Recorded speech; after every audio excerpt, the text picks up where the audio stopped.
قادری آستانہ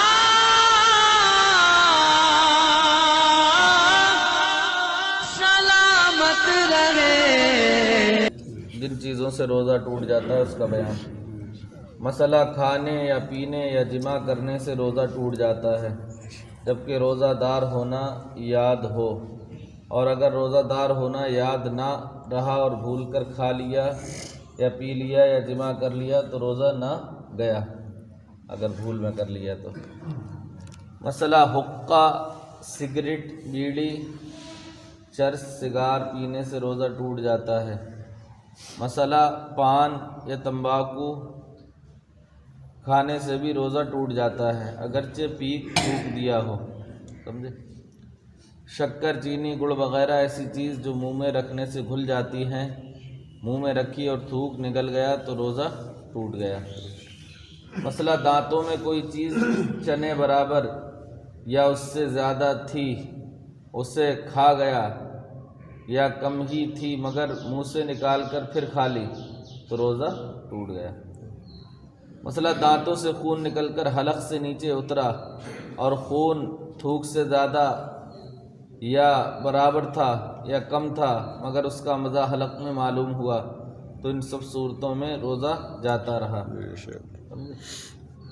اور اگر خون کم تھا اور مزہ بھی معلوم نہ ہوا تو روزہ نہ گیا۔ اگر دانت میں سے خون وغیرہ نکلے تو اسے تھوک دینا چاہیے، فوراً کلی کر لیں۔ مسئلہ حقنہ لیا یا نتنوں میں دوا چڑھائی یا کان میں تیل ڈالا یا تیل چلا گیا تو روزہ ٹوٹ گیا، اور اگر پانی کان میں چلا گیا یا ڈالا تو روزہ نہیں ٹوٹا۔ کان میں پانی چلا گیا یا ڈالا تو روزہ نہیں ٹوٹا۔ مسئلہ کلی کر رہا ہے، بلا قصد پانی حلق سے اتر گیا یا ناک میں پانی چڑھا رہا تھا، پانی دماغ میں چڑھ گیا تو روزہ ٹوٹ گیا، لیکن اگر روزہ ہونا بھول گیا ہو تو نہ ٹوٹے گا، اگر دھوکے سے چلا گیا تو نہ ٹوٹے گا، اور جان بوجھ کے کرا تو ٹوٹ جائے گا۔ مسئلہ سوتے میں پانی پی لیا یا کچھ کھا لیا یا منہ کھولا تھا اور پانی کا قطرہ یا اولا حلق میں چلا گیا تو روزہ ٹوٹ گیا۔ سوتے میں پانی پی لیا یا کچھ کھا لیا یا منہ کھلا ہوا تھا اور پانی کا قطرہ بارش وغیرہ کا یا اولا حلق میں چلا گیا تو روزہ ٹوٹ گیا۔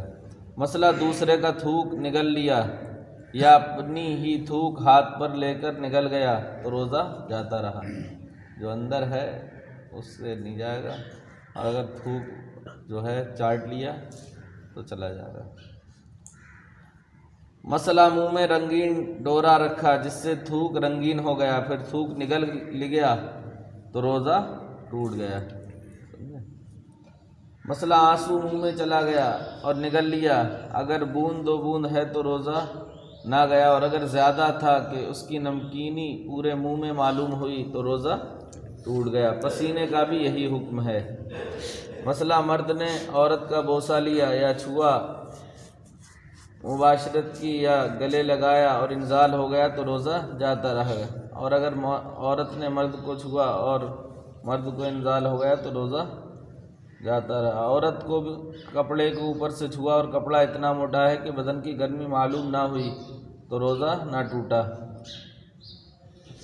مسئلہ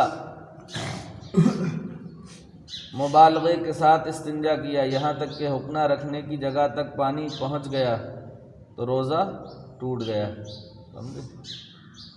اور اتنا مبالغہ چاہیے بھی نہیں کہ اس سے سخت بیماری کا اندیشہ ہے۔ مسئلہ مرد نے پیشاب کے سوراخ میں پانی یا تیل ڈالا تو روزہ نہ ٹوٹا چاہے مثانہ تک پہنچ گیا، اور اگر عورت نے شرمگاہ میں تیل یا پانی ٹپکایا تو روزہ ٹوٹ گیا۔ مسئلہ عورت نے پیشاب کے مقام میں روئی یا کپڑا رکھا اور بالکل باہر نہ رہا تو روزہ ٹوٹ گیا، اور اگر سوکھی انگلی کسی نے پاخانے کے مقام میں رکھی یا شرمگاہ میں رکھی تو روزہ ٹوٹ گیا اور نہ ٹوٹا، اور اگر بھیگی تھی انگلی یا اس پر کچھ لگا تھا تو روزہ ٹوٹ گیا۔ مسئلہ قصدن منہ بھر قے کی اور روزہ دار ہونا یاد ہے تو روزہ ٹوٹ گیا. اگر قصدن کسی نے قے کی منہ بھر اور اسے روزہ دار ہونا یاد ہے تو روزہ ٹوٹ گیا. اور اگر منہ بھر سے کم کی تو روزہ نہ ٹوٹا. مسئلہ بے اختیار قے ہو گئی تو تھوڑی ہو یا زیادہ روزہ نہ ٹوٹا. لوگ جو ہے نا کہتے ہیں پلٹی ہو گئی، اور اگر اپنے آپ سے ہو گئی جان پوچھ کے نہیں کی، تھوڑی ہے یا زیادہ تو روزہ نہیں ٹوٹے گا. لوگ روزہ پھر توڑ دیتے ہیں، کہتے ہیں ہمیں پلٹی ہو گئی. نہیں، اس کو یاد رکھنے کا ہے. بے اختیار قے ہو گئی تو تھوڑی ہو یا زیادہ روزہ نہ ٹوٹا، اور اگر اس نے خود سے کی تو ٹوٹ گیا. مسئلہ بے اختیار قے ہوئی اور خود بخود اندر لوٹ گئی تو روزہ نہ ٹوٹا، چاہے تھوڑی ہو یا زیادہ، روزہ یاد ہو یا نہ ہو. مسئلہ قے کے یہ احکام اس وقت ہیں کہ قے میں کھانا آئے یا صفرا یا خون، اور اگر بلغم آیا تو مطلقاً روزہ نہ ٹوٹے گا. اور اگر جیسے بلغم وغیرہ آیا تو چاہے جان بوجھ کے ہو تب بھی روزہ نہیں ٹوٹے گا. اگر اس میں پانی یا کھانا لوٹ کے آیا یا خون آیا تو روزہ ٹوٹ جائے گا. وہ بھی جان پوچھ کے کرے گا، اور دھوکے سے ہوئی تو نہیں ٹوٹے گا. مسئلہ رمضان میں بلا عذر جو شخص علانیہ کھائے پیے تو حکم ہے کہ اسے قتل. فرشتوں وہ سلطان معراج ہے.